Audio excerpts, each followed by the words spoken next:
Dreamers Awake, Chapter 10. "I can't believe she hadn't told you yet," Wendy said. The bus rumbled along, so Lydia had barely heard her reply.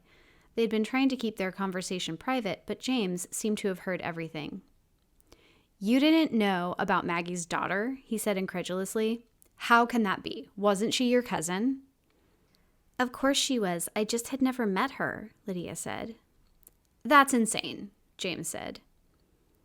"Did you even know Matilda had a cousin?" Lydia asked. "Well, no," James replied.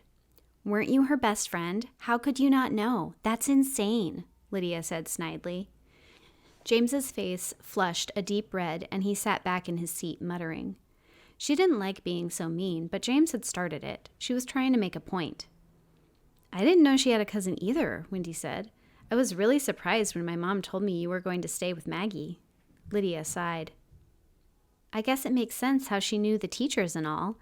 I guess she knows all your parents too, since you were all friends with Matilda," Lydia said. "Why didn't you ever say anything?" Shamir, who was draped over the back of the seat Wendy and Lydia shared, shrugged. "I just didn't feel it was our place. We didn't know you. Maybe you were still really upset about Matilda. There was no way for us to know," she said. "Of course, when you started going after Tyler, it was pretty clear that your mourning period or whatever was over," Michelle said. "Wait, are you saying—" Lydia began, but Michelle cut her off. "Yeah, her and Tyler had been dating since freshman year. I thought it was really gross the way you started pursuing him with no regard for his feelings." Michelle's nose couldn't get higher in the air if she'd tried. "Right," Wendy said, "because you were so careful about his feelings. You started in on him a week after Matilda died." Clearly, Wendy was still prickly from their earlier confrontation. "Wendy, I don't know what your problem is," Michelle said. "Shut up, Michelle! I'm so sick of your crap. You're so mean, even to people who have been friends with you since childhood. Just shut up with all your petty, mean-spirited comments, all your backhanded compliments. No one wants to hear it," Wendy shouted. She turned and faced forward, fighting to keep calm. "Hey, keep it down back there," the bus driver yelled. Michelle's eyes were wide and surprised. A quiet but audible murmur of "damn" could be heard from across the aisle where the boys had been discreetly listening in. James had leaned forward during the exchange and had a satisfied look on his face.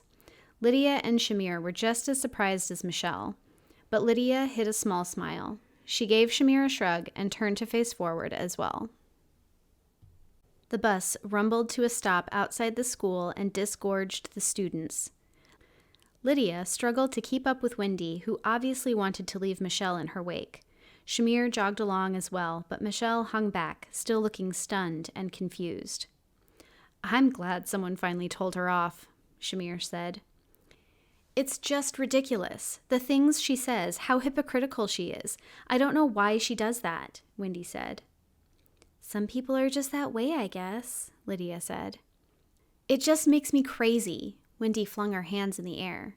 "Because Matilda was so nice to her, so accommodating, giving her the benefit of the doubt, and she was just as terrible to her as she is to you.